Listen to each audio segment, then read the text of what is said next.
Tonight, you are not required to stay awake. You are not required to remember anything important. Nothing urgent will happen, and nothing demands your attention. It is very late in ancient Mesopotamia.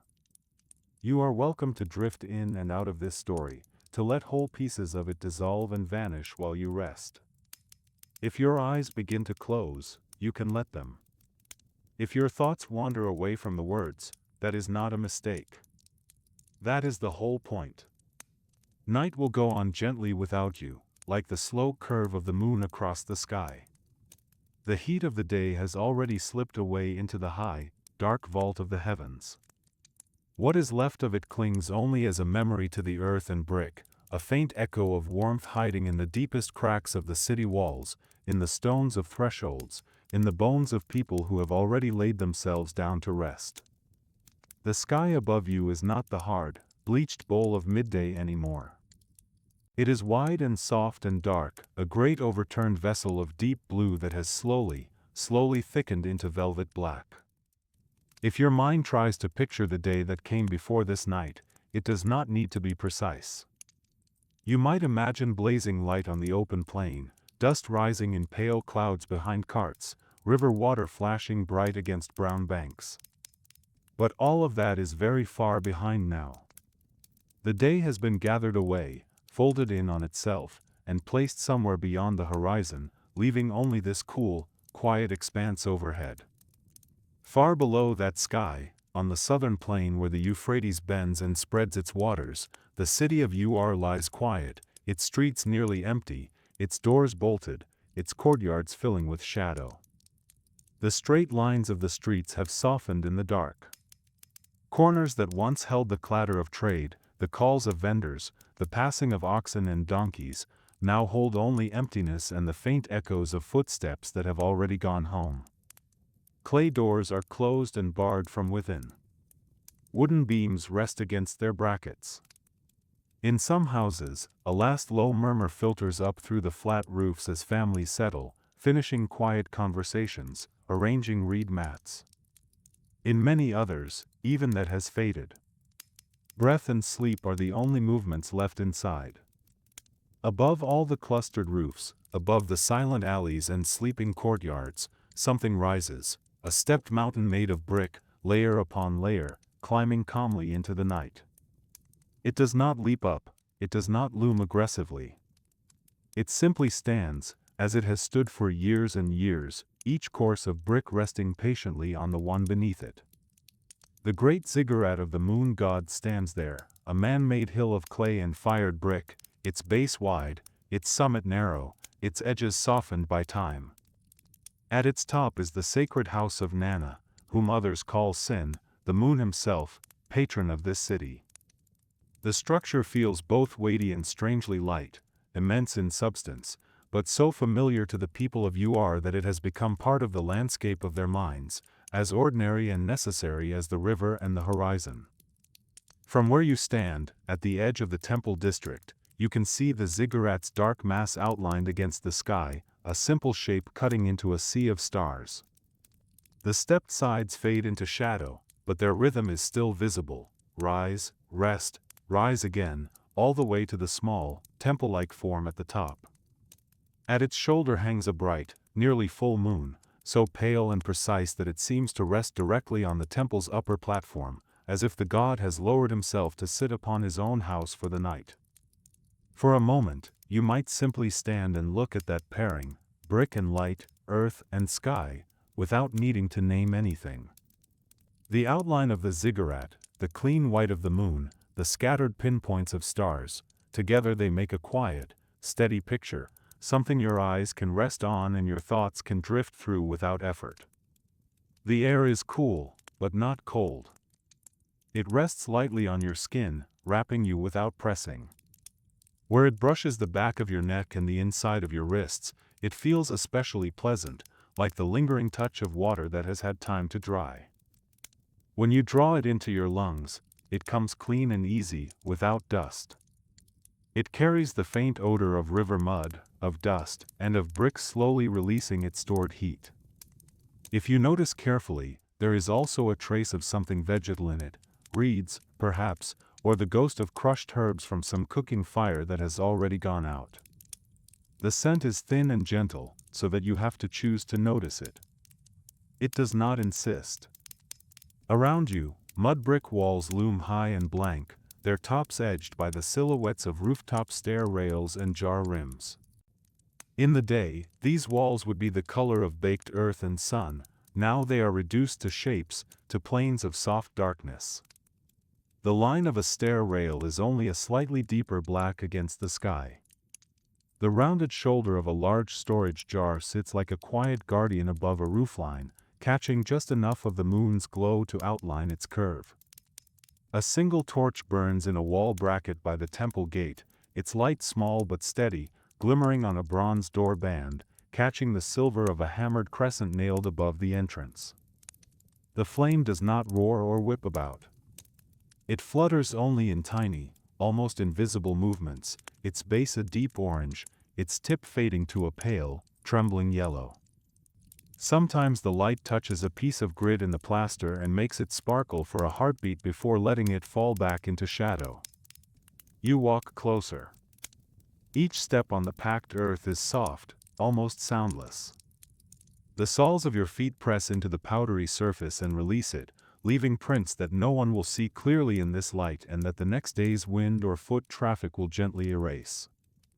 The ground is slightly warmer than the air, holding on to the last of the day, and each step is a quiet exchange between your skin and the earth's slow cooling. The city behind you fades away with every pace, until it is only the memory of distant houses and the faintest rumor of sleeping people. Any sounds that still drift from the quarters beyond, a cough, a muffled voice, the shifting of a tethered animal, seem to reach you through several layers of cloth, softened and blurred. Before you, the world narrows to the monumental gate and the shadowed courtyard beyond it, a little world carved out of the night. The massive wooden doors stand closed, their surfaces banded in bronze that gleams darkly where the torchlight touches it. The hammered crescent above seems to float in its own small pool of light, a pale curve against the plaster. You pass underneath the crescent sign, beneath a wooden lintel that smells faintly of cedar resin. The scent is subtle but clear, cutting through the earthier smells. It carries memories of distant forests, of trees that grow where the air is cooler and the rain more frequent. Here, in this dry city, that fragrance feels almost like a story from another land, preserved in carved wood and slowly released each night. The gatekeeper has already sealed the heavy outer doors for the night, but there is a smaller side door left ajar for you. It is cut cleverly into the larger gate, its outlines hidden in the pattern of planks and bands. It turns on its stone socket with a familiar low groan as you slip through, into the cool, contained air of the temple courtyard. As the door moves, you can feel the slight vibration through your hand, through your shoulder, as if you and the wood and the stone are one joined structure for a moment. The sound rolls out into the courtyard like a long exhale and then dissolves into the quiet. Inside, the world feels different.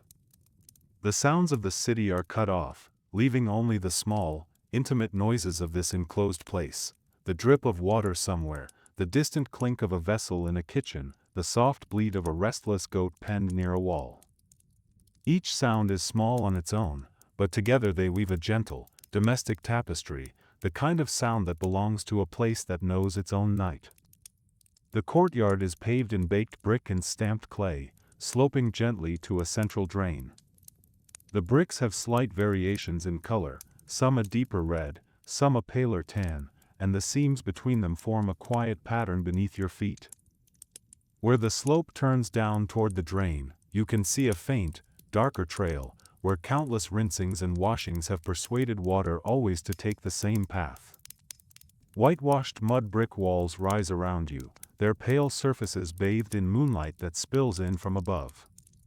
The whitewash is not perfectly smooth, it has small ridges where the plaster was spread with a hand or a simple tool, and shallow hollows where it has dried unevenly. The moonlight gathers in those slight textures, spreading itself thinly over every rise and dip so that the walls seem to breathe with a very faint, very slow motion. Oil lamps burn here and there along the walls, shallow clay bowls with pinched lips, their flax wicks drinking sesame oil.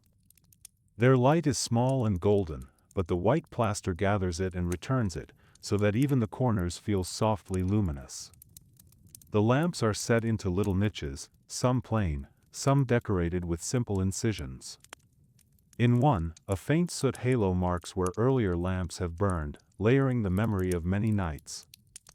The air in the courtyard is a little cooler than outside the walls, but it feels thicker, more held, as if all the sounds and scents have been gently collected here and kept from dissipating. If, in this first quiet moment, you notice your breathing slowing, you can let it happen. You do not have to hold your breath in, or push it out more quickly than it wishes to go. It can move at its own unhurried pace, like water from a spring, like that distant dripping you can hear near the drain. This is a place where everything moves slowly. Nothing is waiting to startle you awake. Nothing here is planning to rush at you. If your thoughts keep expecting something sudden, as if they are still remembering the quickness of the day, you can let them notice that nothing sudden happens. The lamps do not flare. The goat does not cry out sharply. The doors do not slam. Everything stays soft. You take a few more steps forward and simply stand. Standing is its own kind of arrival, its own small ritual. Your feet set themselves firmly on the brick. Your shoulders settle. Your hands hang loosely at your sides. The air touches your cheeks and forehead, moving just enough to remind you that you are not trapped, that there is space above you all the way up to the stars. The ziggurat's base rises along one side of the courtyard, an immense platform of brick whose face is now a patchwork of pale and dark rectangles. In the lamplight and moonlight, some bricks catch more light, others almost none, so that the surface looks like a woven fabric of shade and glow. Moonlight silvers the edges of every brick, lampglow gathers in the gaps, making the surface look like a woven wall of light and shade. In some places, older bricks have chipped corners or small cracks, and those imperfections create tiny shadows of their own, delicate lines and triangles of darkness that your eyes can follow without ever reaching an end. At the foot of the ziggurat, a broad ceremonial ramp begins, rising at a gentle angle before your eyes. The ramp is faced with fired brick, its surface worn surprisingly smooth by countless sandaled feet. You can almost feel those other presences, stacked one above another in time, each pair of feet adding the smallest amount of polish to the clay. Simple torches, bundles of reeds soaked in oil, are fixed at intervals along the lower section. Their flames are steady tonight, hardly moving in the still air, their orange light licking at the bricks, leaving the spaces beyond deep and calm. Around the base of each torch, a faint ring of darkened plaster marks where smoke has brushed the wall night after night. Some of the torches crackle quietly, shedding the thinnest wisp of smoke that disappears above your head. To your right, one side of the courtyard is lined with doorways, the kitchens, the storerooms, the small rooms where servants and lower-ranking attendants pass their nights. Each doorway has its own character. One has a curtain of woven reeds drawn across it, faintly rustling in a current of air. Another is blocked by a neatly stacked pile of baskets, ready for use tomorrow. Another stands entirely bare. Dark inside, the line between the white outer wall and the shadowed interior perfectly sharp. Most of the doors are closed. One stands half open, a faint wedge of lamplight slicing out across the paving. The light is low and honey-colored, intercepting tiny dust motes in the air and making them visible for a moment before they drift out of the beam and are lost again to the dark. A quiet figure passes within, shadow gliding against the wall, then gone. You see only the movement, the outline of a shoulder, a fold of cloth, the tilt of a head. No face, no features. Just the fact of someone else awake in this place, moving with the same unhurried certainty that the night itself seems to have. Across from the ramp, another side of the courtyard holds a different kind of door. This one is tall, with bronze studs and a carved wooden lintel. Above it, a small crescent sign has been incised into the plaster. The carving on the lintel is simple but careful, perhaps palm branches, perhaps flowing water, perhaps some other pattern that your eyes trace but do not fully decode. The crescent above is shallow and smooth, catching moonlight along its inner curve as if it were holding a thin thread of silver. This is the entrance to the inner hall, the sanctuary where the god is approached in ritual. Tonight that door is closed, but not barred. You see the faint, breathing glow of lamps seeping out around its edges. The light pushes gently through the tiny gaps where wood meets wood, where wood meets plaster, like warm breath escaping from between cupped hands. It is not a strong glow, it does not cut into the courtyard's darkness. It only softens the outlines of the doorway, making it seem more alive. You simply stand and watch the way the light sighs softly against the threshold, a gentle pulsation as wicks settle, as oil moves and quiets itself in clay bowls. There is a rhythm even in this, though it is so slow and subtle that you can only sense it rather than measure it. The brightness along the crack increases a little, then eases, like the rise and fall of your own chest. Far above, in the uncovered portion of the sky, the moon keeps steady watch, his disk so bright that the stars nearest to him pale and withdraw. You are inside a courtyard, surrounded by walls, and yet the sky feels very near. It is as if the walls have opened at the top into a clean, round aperture that frames the heavens perfectly. The god's eye seems just over the parapet, looking down without judgment, only with a calm, steady interest. There is nothing in that gaze that searches or probes. It simply witnesses. Brick, basin, goat, priest, servant, and you are all held in that same quiet attention. If your mind is starting to slip away from these details, that is entirely welcome. You do not have to hold on to the structure of this place. You can let it cradle you, like a bowl of clay cradles oil. The bowl does not cling to the flame, it simply holds it while it burns. In the same way, this temple can hold you while your thoughts grow dimmer, while the sharp edges of the day wear down. After a long, slow moment, you begin to walk. Your bare soles find warm brick underfoot, the paving still holds a faint memory of the day's sun, though the night has already begun its patient work of cooling it. The faint warmth rises through your feet and into your legs, a gentle upward flow that feels more like comfort than stimulation. As you move, you might notice that your steps have taken on the same unhurried pace as the night around you. There is no one hurrying you from place to place here. You may stay with each sensation for longer than you usually allow yourself.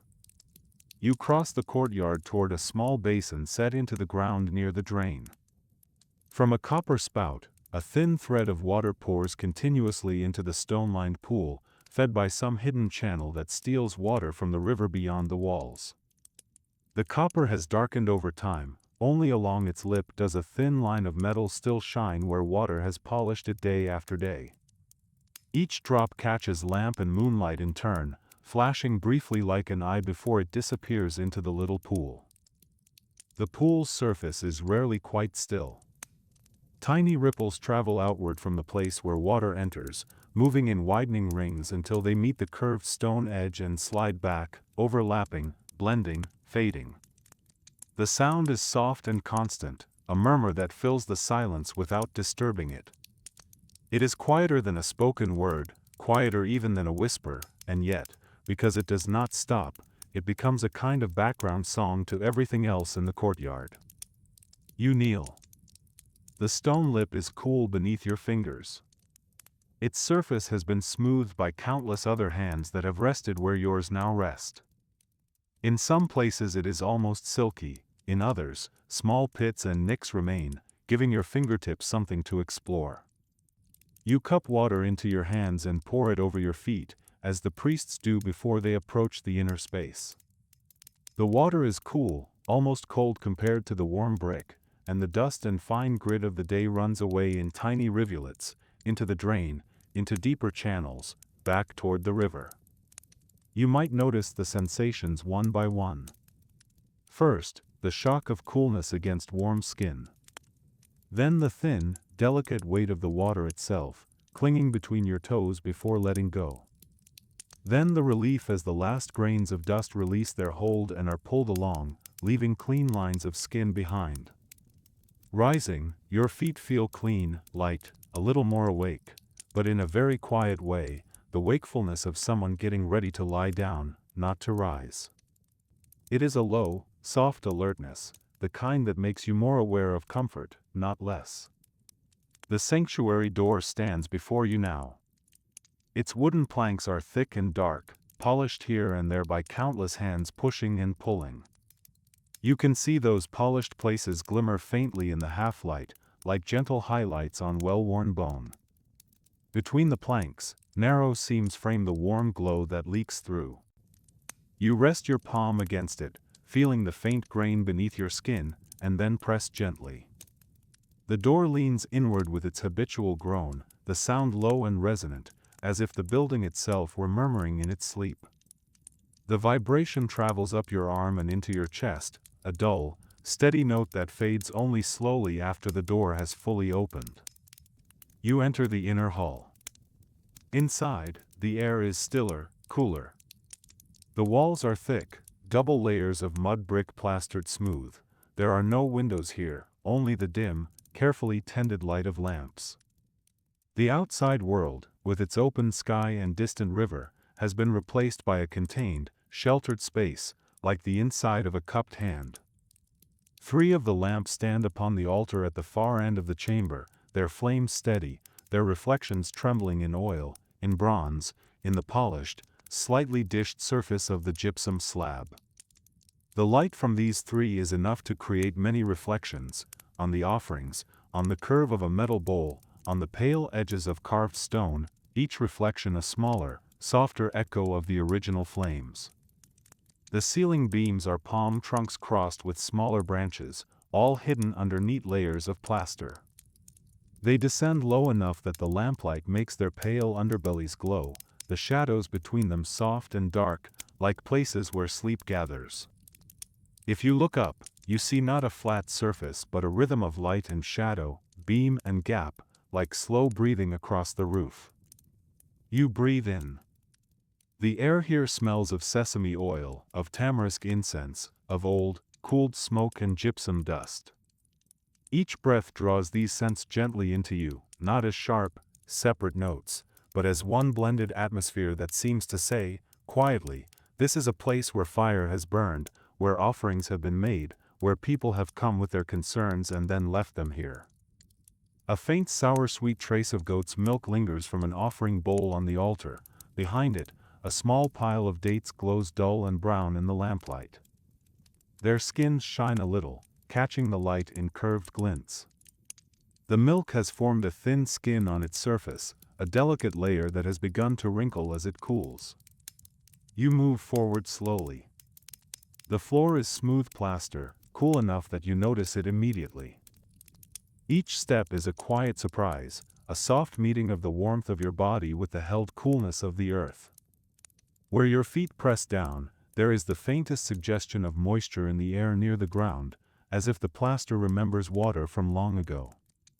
Someone has swept recently, there is only the faintest powdery dust under your feet, the softest whisper of contact between skin and earth. If there are marks from previous footsteps, they are too light to see now, smoothed away in preparation for the night. On the walls, carved and painted reliefs move in the uncertain light. You do not need to read them as a scholar would, it is enough to feel the shapes, a curved boat crossing a band of sky, passengers half seen in the flicker, a bull with crescent horns, a disk of the moon held in outstretched hands. In some figures, the faces are little more than gentle ridges, in others, the curve of a shoulder or the fall of a robe is more carefully defined. The paint that once filled these carvings has faded over time, but traces remain. Here, a touch of deep blue clings to a garment's fold. There, a thin line of black rounds an eye. In another place, a faint red glow hints at what was once a vivid pattern. The lamps bring these remnants briefly to life, then let them fall back into quiet. Near the doorway, a shallow niche holds a small clay figurine, perhaps left by a visitor whose name you will never know. The face is simple, almost abstract, but the gesture is clear, hands raised, palms open, not in fear but in a quiet greeting. The little figure leans very slightly forward, as if listening, as if it has been listening for years. Dust has settled into the folds of its robe, softening its lines.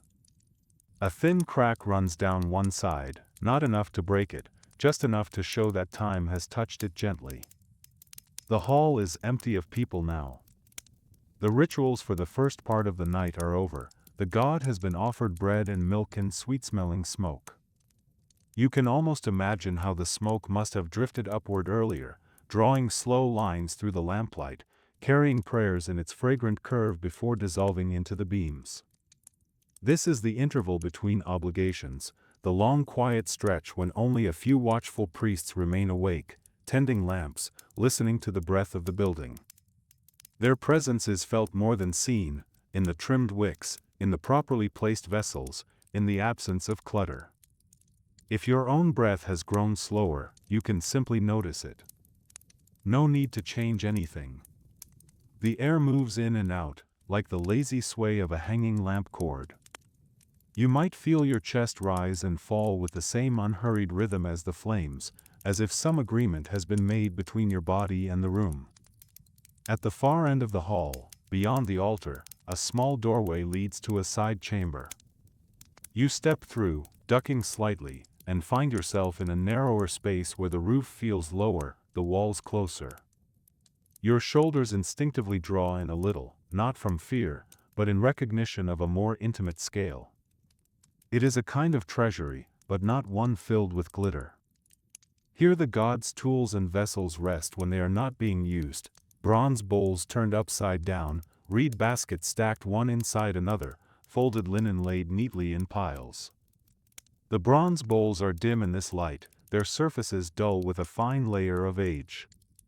When the lamp's glow strikes their rims just right, they reveal thin crescents of brightness, echoes of the crescent above the gate outside. The reed baskets smell faintly of dried plant fiber and dust, their sides showing the careful work of weaving hands. The folded linen is a quiet presence in itself. Each layer lies precisely on the next, edges aligned. The cloth looks soft, even in this low light, with a texture that suggests both strength and gentleness. Some pieces are very white, others slightly darkened by oil or smoke or time. On one wall, clay shelves jut out, holding rows of small, dark objects, spare lamps. Many have traces of old soot on their rims, some are new, their surfaces still showing the faint roughness of the potter's fingers. The lamps sit patiently, empty mouths waiting for oil, like seeds waiting for rain. You slide one finger lightly along the curve of a lamp. The clay is dry and faintly chalky. It leaves a fine dust on your skin, a ghostly, harmless trace that connects you to the earth it came from. The curve under your finger is simple, purposeful, a shape perfected over many years of repeated use. You imagine it filled with oil, wick floating, flame rising, another small, steady light added to the night. You can picture that flame clearly, the way it would stand up, slender and self-contained, the way it would cast a gentle circle of light on the wall behind it. The thought itself is calming. What is required to keep darkness gentle is so simple, just oil, wick, patience, and the habit of tending. No sudden effort, no great drama. Only regular, quiet attention. In a way, your own drifting towards sleep is like that. A small, steady tending of breath, of comfort, of stillness. You leave the storage room and return to the main hall. No one has entered, nothing has changed. The 3 altar lamps burn on and on, their flames small but persistent. One of them flares slightly as a bit of charred wick catches, then settles again, resuming its slow, even breathing. The tiny flare throws momentary extra shadows on the wall, then withdraws, as if it had simply taken a deeper breath. You approach the altar, but stop a respectful distance away. There is no need for words. Absence of speech, here, is not emptiness but fullness. The quiet carries all the unsaid wishes and thanks of the day. They rest in the air like the faint scent of incense, not obvious, but present. The God is not imagined as a sudden voice, or a burst of blinding light. He is this very softness, this slow, steady shining that moves through the world and marks its time. He is the reason that doors are closed at evening, that lamps are lit, that people know when to rest. In the rhythm of night and day, in the cycle of waxing and waning, there is an invitation: work, then stop, speak, then fall silent, move, then lie still. You feel that rhythm in your body now. Day has ended. Night has settled. It is the proper hour to be quiet. If your thoughts begin to drift away from this hall, to something else entirely, to a memory, or to nothing at all, you do not have to pull them back. The story will continue here, patient, without needing you. You are allowed to rest. You are allowed to let go of the sequence of events, of where you are in this temple, of what happens next. The hall will remain, with its lamps and reliefs and offerings, whether you pay attention to each detail or not. After a time, you turn and leave the sanctuary. The courtyard meets you again with its cooler, more spacious air. It feels larger now, after the contained hush of the inner hall, almost like stepping from a small room out under an open roof of sky.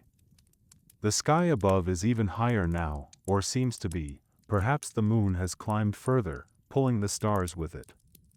The ziggurat's shadow lies across the courtyard like a dark blanket edged with silver. Where the shadow falls, the brick is deeper, almost blue. Where the edge lies, each brick is trimmed in light. At the base of the ramp, a single priest stands, his white linen robe falling in soft folds to his ankles. The cloth catches the light of the nearest torch in gentle planes and shadows, making his stillness look sculpted. His head is shaved, his face calm, his hands folded lightly at his waist.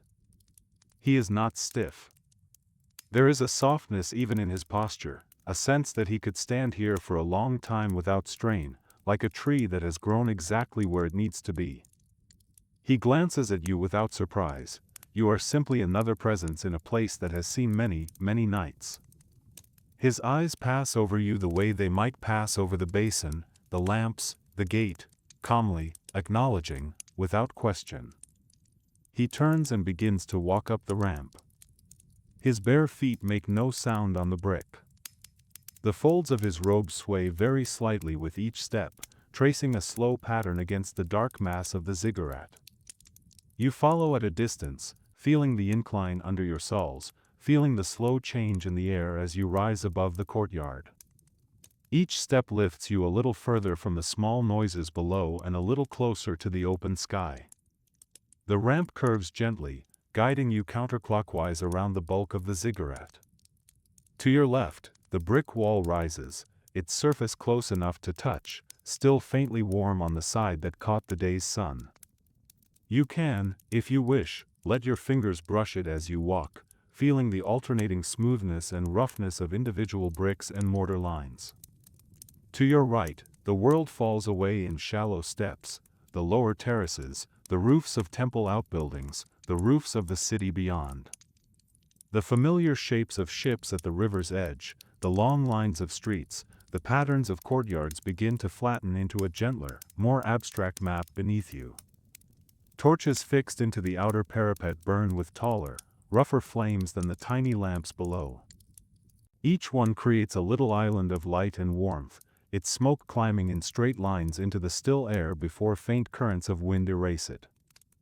The torchlight paints the upper side of the parapet in bronze, leaving the lower side to the moon. You pass by one torch, then another. The priest ahead of you pauses briefly at each, glancing to make sure the oil-soaked reeds are burning cleanly, that the bindings are firm, that no ember has fallen onto the brick. He adjusts almost nothing, a tiny nudge here, a small twist there, but each quick, practiced movement is part of a larger pattern of care. His movements are practiced and unhurried, motions he has made 1,000 times and will make 1,000 more, each one slightly different and yet completely the same. There is something deeply soothing in watching someone perform a well-known task carefully. Your body recognizes the rhythm. Your own motions, even the simple swinging of your arms as you walk, begin to fall into harmony with his. You lift your feet when he lifts his, pause when he pauses, look where he looks. It is like stepping into a slow dance with the night. Halfway up, there is a small recess built into the ziggurat's side. A stone bench runs along its inner wall, just high enough to sit on without effort. The surface of the bench is cool where the night has touched it, warmer where it meets the mass of bricks beneath. Here the wind is a little stronger. It comes from above the city, carrying the smell of the river, of silt and distant reeds, of fields cooling under the stars. There is also the faint scent of smoke from distant hearths that have not yet entirely gone out, the last breaths of the day's fires. You step into the shelter and sit. The brick under you is firm and slightly rough through your linen. It presses evenly against your legs and back, supporting you without yielding. Your thighs and calves register that contact and then relax into it. You lean your back against the wall. From this place, you can see the temple courtyard below, transformed by the angle. The shapes you walked among earlier seem flatter now, their relationships to each other clearer. The little basin with its copper spout is a bright point of reflected moonlight. The sanctuary door is a darker rectangle edged with light, like a painting of night within the larger night. Beyond the temple walls, the houses of are huddled together, their flat roofs like a field of clay trays set out to dry. The alleys between them are narrow strokes of darkness, pathways that hold the last warmth of the day and the first chill of the night. A few scattered lamps glow here and there, like fallen stars. One on a rooftop corner, another near a doorway, another perhaps by a small family shrine inside a courtyard. More often, rooftops are dark, occupied only by the slow breathing of people sleeping under the open sky. If your own eyelids are heavy, you can imagine that you too have become one of those slow breaths, part of the city's gentle, sleeping tide. You are just another chest rising and falling somewhere in this pattern of flat roofs and quiet walls, supported by brick and watched by the same moon. When you rise again and continue up the ramp, the air becomes a little cooler, a little thinner. The noises of the courtyard are faint now, even the drip of water is gone. What remains is the rustle of your robe, the small sound of your feet, and the low whisper of wind moving past the edges of baked brick. The ramp's curve gradually straightens as you near the top. At last you come to the upper platform. Here the Temple of Nana stands, not large but carefully made, a rectangular building with walls of whitewashed brick. The white looks almost blue in the strong moonlight, and where the plaster has tiny imperfections, the shadows gather, giving depth to the flat surfaces. A shallow set of steps leads up to its door. The edges of the steps are slightly worn, the corners softened by years of feet and weather, so that they feel more like natural rock than constructed brick. The courtyard on this high level is smaller than the one below, more intimate, more exposed to the sky. The walls are lower here, more like a boundary than a barrier. The sky pours in more freely, filling every empty space. The moon seems enormous here, hanging just above the roofline. Bright enough to silver the hairs on your arms. His light lies along the contours of your hands, your robe, the small stones at your feet, as if everything has been lightly dusted with ground bone or powdered shell. A single lamp burns by the doorway, its flame motionless in the windless air. It seems almost unnecessary in the strong moonlight, yet its warm glow adds a gentle, golden note to the cooler silver of the sky. The priest you followed has already gone inside. You remain on the open platform, letting the stillness settle around you. You might feel that stillness as a subtle pressure, not heavy, but noticeable, like the weight of a thin blanket laid over your shoulders. It does not ask you to move. It quietly encourages you not to. You walk slowly to the edge of the terrace. A low wall, no higher than your waist, runs along it, built of thick bricks whose tops have become smooth over time. When you place your palms on that surface, you can feel where thousands of other hands have rested. The smoothness is not the smoothness of glass, but of stone worn by touch, by leaning, by time. You rest your palms on the warm surface and lean forward slightly.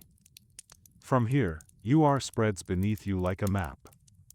The canal that cuts through the city is a dark ribbon, the river beyond glints here and there where moonlight finds it. In some places, the water is still enough to hold a long, trembling reflection of the moon. In others, faint ripples break the light into small, wandering fragments. Near the edge of the city you see the faint geometry of fields, narrow strips divided by irrigation channels, all emptied now of workers, left to the patient care of night and dew. The furrows seem like fine lines drawn on a tablet, a record of labor that will be read again in the morning when people return to them. Here and there, a cluster of palm trees forms a darker blur against the ground, their fronds whispering quietly whenever a breeze moves through. Even their whispers are too soft to reach you clearly, you only know they are there because of the familiar way their shapes break the line of the horizon. The sky above is overwhelming, a vast bowl of darkness set with points of light. The moon's brightness makes the surrounding sky deeper, more velvet. The stars nearest to him are faint, shy, as if they have stepped back to give him space. Farther away, they burn more clearly, scattered in patterns that countless eyes have tried to read over countless nights. You know that somewhere out there, beyond what you can see, other temples watch other parts of the earth. Somewhere, in another place called Haran, people also look up to this same disk and call upon the same God. You might imagine their own ziggurat, their own courtyard, their own priests climbing their own steps in the same slow way. But you are here, on this terrace, on this night. There is nothing you need to do but breathe. Your breath does not have to be deep or special. It does not have to be counted. It only needs to arrive and depart, in its own time. If your thoughts drift now, wandering down into one of the dark streets below or out along the shining river, you can let them. This is a safe place to wander. No harm waits in these imagined streets, no sudden danger in these fields. Only quiet mud brick walls, sleeping animals, the occasional snore from a rooftop bed. Your mind can stroll through those spaces the way your body strolled through the courtyard, looking here and there without having to decide anything. After a time, you leave the outer edge of the terrace and return to the small upper courtyard. Your steps make almost no sound on the brick, the night absorbs them. The lamp by the doorway still burns, its flame unchanged, as if no time has passed at all. A doorway in the side of the high temple leads not into the god's innermost chamber but into a modest passage. The entrance is narrower than the main door, the lintel lower, the threshold slightly raised, so that you instinctively move more carefully as you approach it. You step through and find a short stair descending into the heart of the ziggurat. The air here is cooler again, and smells faintly of earth and bitumen.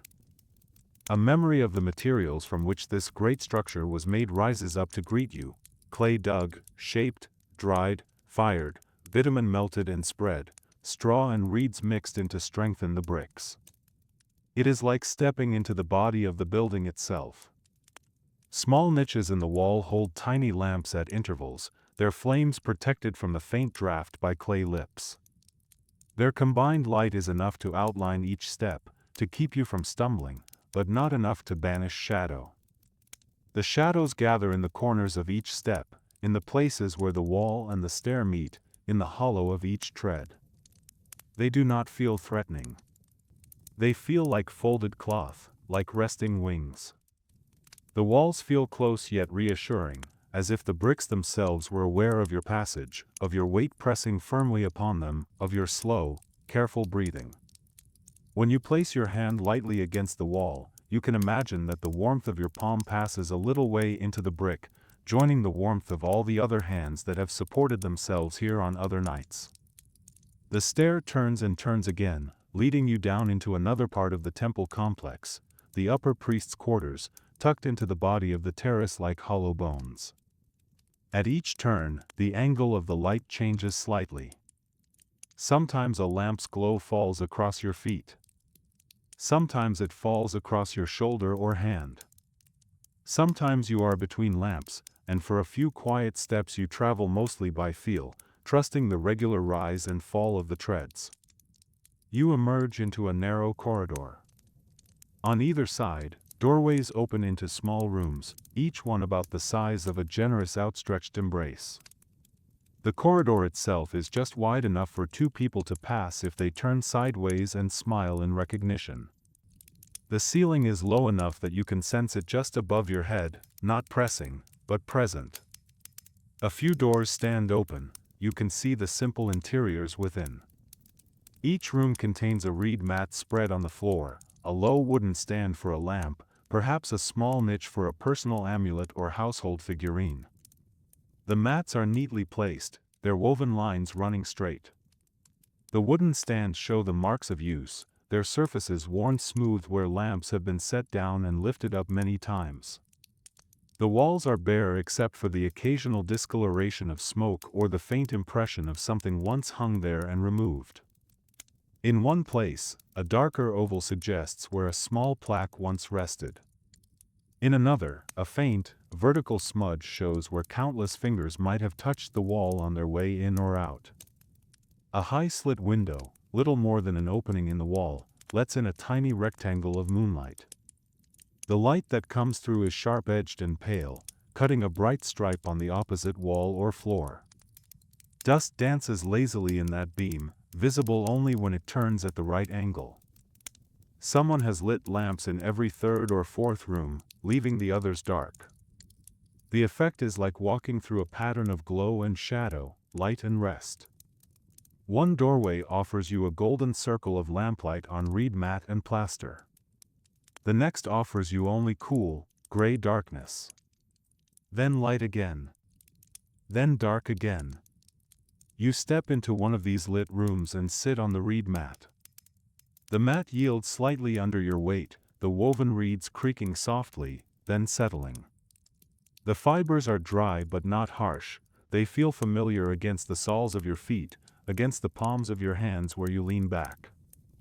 There is a faint smell of dried plants and smoke rising from the mat, a scent that speaks of daily use, of bodies that have rested here before you.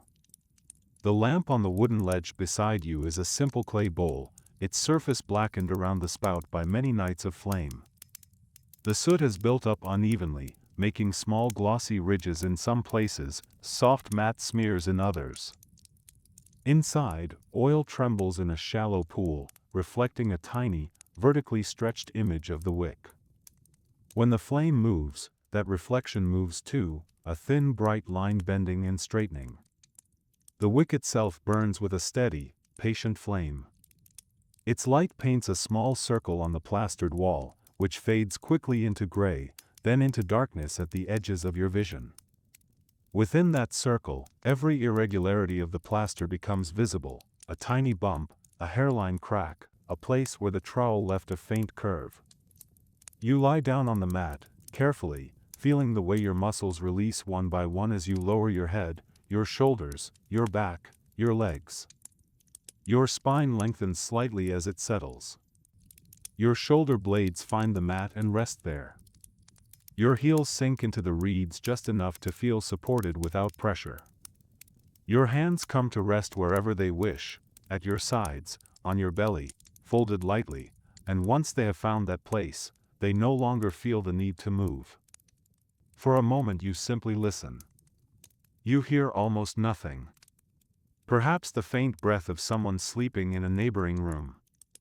It comes as a soft, regular rise and fall of sound, so gentle that you might mistake it for the quiet visit of wind. Perhaps the remote murmur of wind outside the slit window. That sound is thinner, like fingers combing through dry grass far away. Perhaps only the small, nearly inaudible crackle of the lamp. Now and then, a tiny shift happens where wick meets oil, and the flame makes a sound so small that you can only hear it when you are very still, as you are now. If your eyes are beginning to close here, there is no reason to resist. You can continue the journey lying down, or not at all. The temple does not need you to stay alert. The god will cross the sky whether you follow each moment or sleep through them all. You are not responsible for the movement of stars or the timing of dawn. You are allowed, in this place, simply to exist and to rest. Time in the upper quarters passes differently. There are no loud calls, no clattering vessels, only shifts in light and in the subtle noise of breathing. The lamp flame rises and falls by tiny amounts as the oil warms and cools. The rectangle of moonlight from the slit window moves almost imperceptibly along the wall, tracing the sky's slow turning. After an interval that might be long or short, the sound of soft footsteps passes the doorway. Someone pauses, leans in just enough to glance at the lamp, to see that there is still oil, that the flame is not too small, not too eager. Their shadow touches the wall for a moment, stretching and shrinking with the lamp's glow. Then the steps move on, fading along the corridor. You are left with the flame, with your own body, with the awareness of how heavy your limbs feel now against the mat. The reed fibers press gently into your skin, making a faint pattern that you will not see but can almost imagine. You might picture the lines they leave, like the fine imprints left by a woven basket on yielding clay. Your hands are warm. Your feet are cooling pleasantly as the night air moves through the little window. Your face feels neutral, unoccupied by expression, as if all the muscles that usually hold your features in place have quietly agreed to take some time off. If you notice a stray thought trying to insist on itself, a memory, a question, a tiny worry, you can let it pass by like that priest's footfall in the corridor. You do not have to answer it. You do not have to follow it. You can watch it come and go without moving, as if you were lying on the bank of the river and letting a single leaf drift past on the current. Eventually you rise again, not because you must, but because the story turns gently toward another scene, like the moon moving from one part of the sky to another. Rising is a slow process. You roll onto your side, feeling the mat's texture change against your skin. You push yourself up with one hand, feeling your arms weight, the way the muscles engage and then release. You sit for a moment, letting your head find its balance again, letting your breath steady in this new position. You leave the small room and the corridor and descend once more, this time through a different stairwell that opens into the lower levels of the temple complex. The air warms. A faint, comforting smell guides you, the yeasty, soft scent of baked barley bread, mixed with the sharper bite of chopped onion and the sour-sweet tang of fermenting beer. Those scents wind up the stairway like invisible threads, tugging gently at your senses. You have wandered into the night kitchen. The kitchen is not large, but it feels full, even with only one or two figures moving inside it. Brick ovens line one wall, their mouths dark now, the day's fires reduced to faintly glowing ash. When you step closer, you can feel a gentle warmth radiating from these mouths, like the warmth of a sleeping animal's breath. Nearby, low tables hold baskets of bread, some flat and round, some thicker, their surfaces cracked and golden. The crusts show tiny ridges where dough has expanded and split. If you imagine touching them, your fingers would feel a faint roughness, a delicate crispness that will soften by morning. Clay jars stand against the wall, sealed with lids of clay or woven fiber. The lids bear finger marks and thumbprints, the small signatures of the hands that shaped and placed them. Some jars hold grain, some oil, some beer, each one part of the quiet, nightly machinery that keeps the temple alive. A single lamp burns near the center of the room, and its light gleams softly on the shoulders of ceramic and bronze. It also slides over the slightly damp floor near the washing area, making small reflections in the last puddles left from cleaning. A servant, perhaps a young acolyte, is quietly arranging loaves on a reed tray, ready to carry to the priests who will rise before dawn. Their motions are efficient but unhurried. They pick up each loaf with both hands, feeling its weight, settling it carefully so that the bread does not crumble, so that the tray remains balanced. Sometimes they pause for an extra heartbeat, adjusting the spacing so that no loaf rests uneasily against another. They do not speak. There is no need. The soft sounds of their work, the gentle thump of bread against reed, the faint creak of the tray as weight shifts, provide all the communication that is required here. You stand at the doorway, simply noticing small things. The way flour dust gleams in the lamplight where it has settled on the table. Tiny grains catch the light and then lose it again as the servant's hand passes over them. The way steam curls faintly from a covered pot in the corner where something still warm sits waiting for morning. The steam moves in delicate columns and ribbons, pale against the dim air, then vanishes just as you begin to follow its path. The way the servant pauses once to tuck a stray strand of hair back under a cloth band, then immediately returns to their quiet task. The gesture is automatic, part of the body's own desire for order and comfort. This is another form of devotion, you realize, arranging bread, tending lamps, climbing ramps, sweeping floors.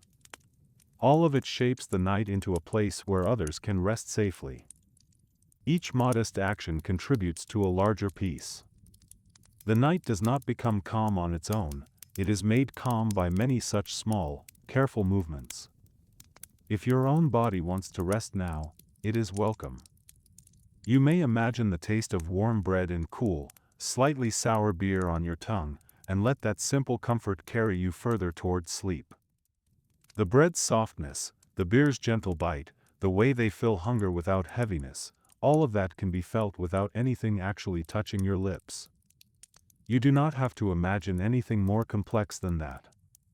From the kitchen, a small side door leads back to the courtyard. You step out. The cool air meets you like a blessing, touching your face, your arms, the back of your neck. After the warm, fragrant thickness of the kitchen, this air feels light and clean, like stepping from a bath into a shaded room. The night has deepened.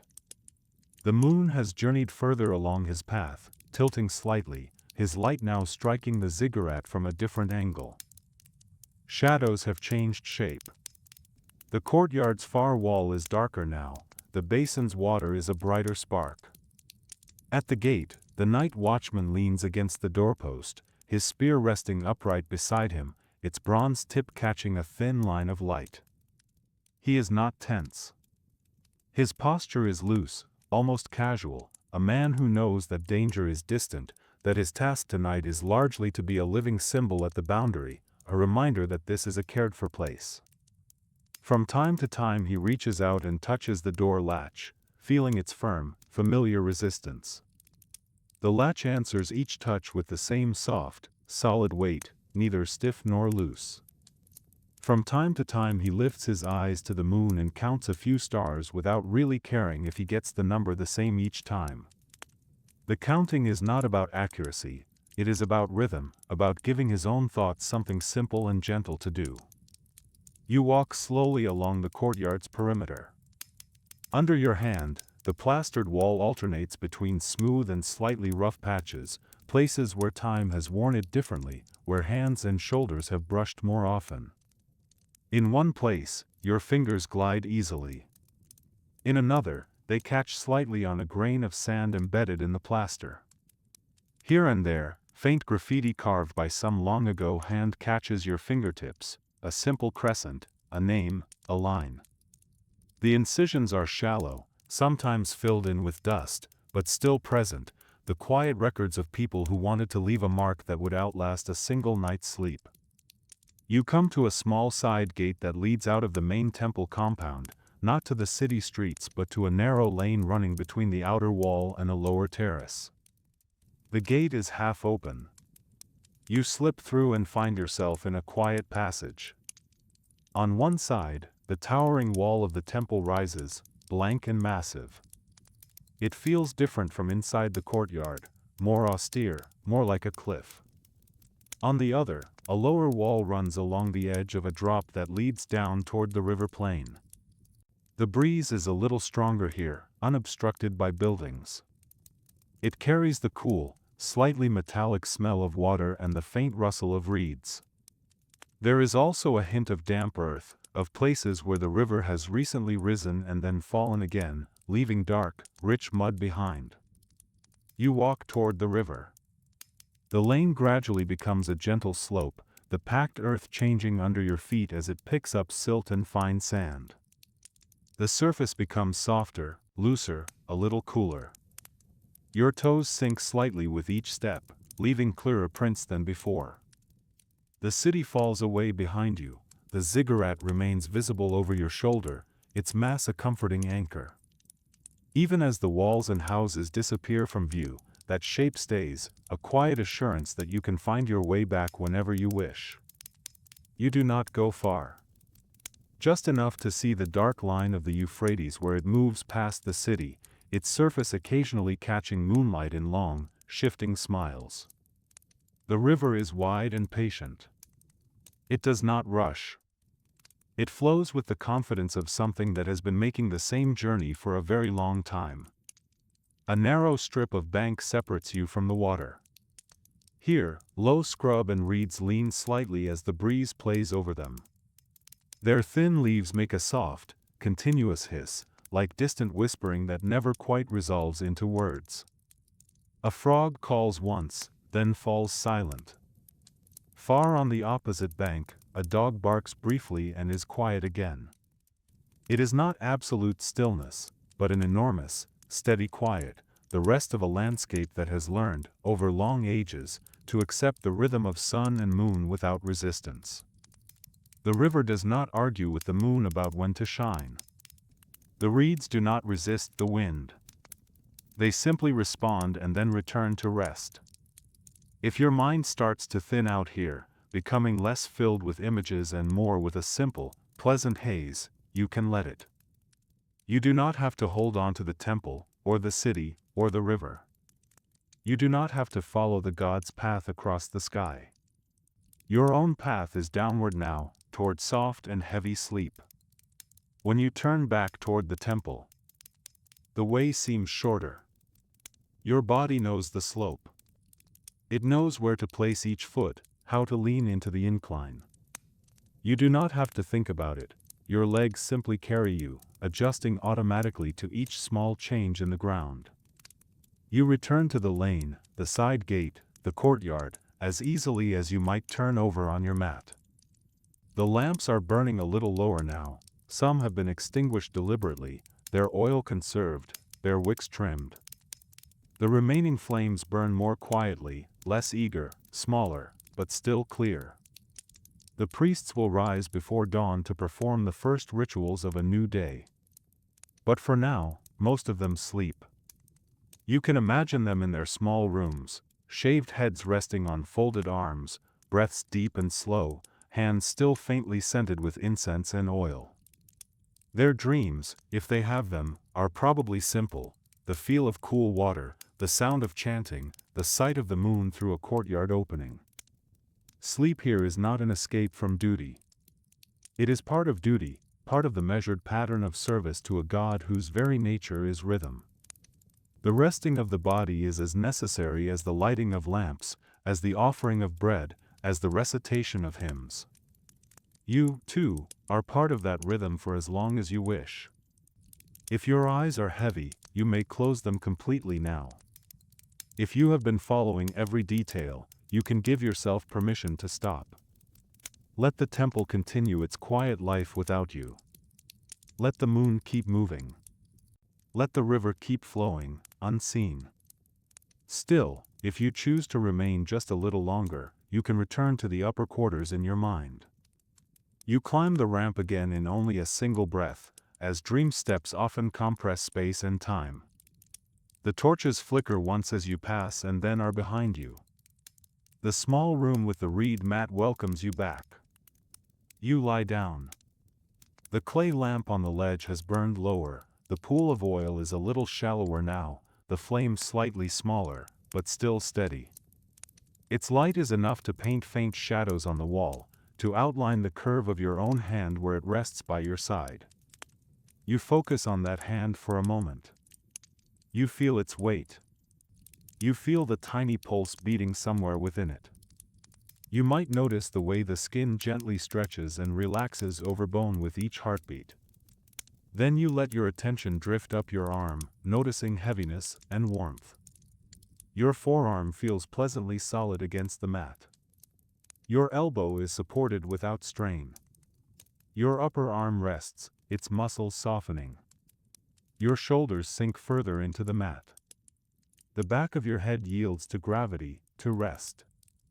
The place where skull meets woven reed becomes more and more familiar, more and more comfortable, as if the mat has been shaped just for you. Your breath is very slow now. In. Out. Each inhale feels like the tide of the Euphrates quietly lifting its surface, invisible in the dark. Each exhale feels like the tide receding, leaving the river smooth. The lamp flame flutters once and steadies. Your chest rises and falls in time with it, as if some invisible hand had decided that you and the lamp should share the same rhythm. If any remnants of the day still linger, little fragments of conversation, scattered images, tasks undone, you can imagine that you gather them gently in your hands like small clay shards. You carry them to the basin in the courtyard, where the water falls endlessly from the copper spout. You drop the shards in. The water accepts them without splash or judgment. They sink out of sight. The surface becomes smooth again, reflecting only the moon. Back on your mat, a pleasant heaviness spreads through your legs. Your feet feel distant, like stones resting at the bottom of a clear, shallow pool. Your calves and thighs feel thick and warm, as if they have been wrapped in soft cloth. Your hands feel warm and slack. Your fingers curl or lengthen as they please, without purpose, and then grow still. Your jaw loosens, your tongue rests quietly. The lamp's glow narrows around you, creating a little world of golden dimness. Beyond it, the room fades into soft gray. Beyond the room, the temple's corridors and courtyards fade into a simple intuition of safety. You do not need to picture them clearly anymore. You only need to trust that they exist, like the night itself, doing their patient work of holding you. Outside, on the highest terrace, the moon completes his slow arc above the city. He looks down upon the ziggurat that was built in his honor, upon the temple named the House of the Great Light, upon river and field and house and sleeping rooftop. He looks down upon you as well, in this small room with its small lamp and its simple reed mat. He does not demand anything. He does not take anything.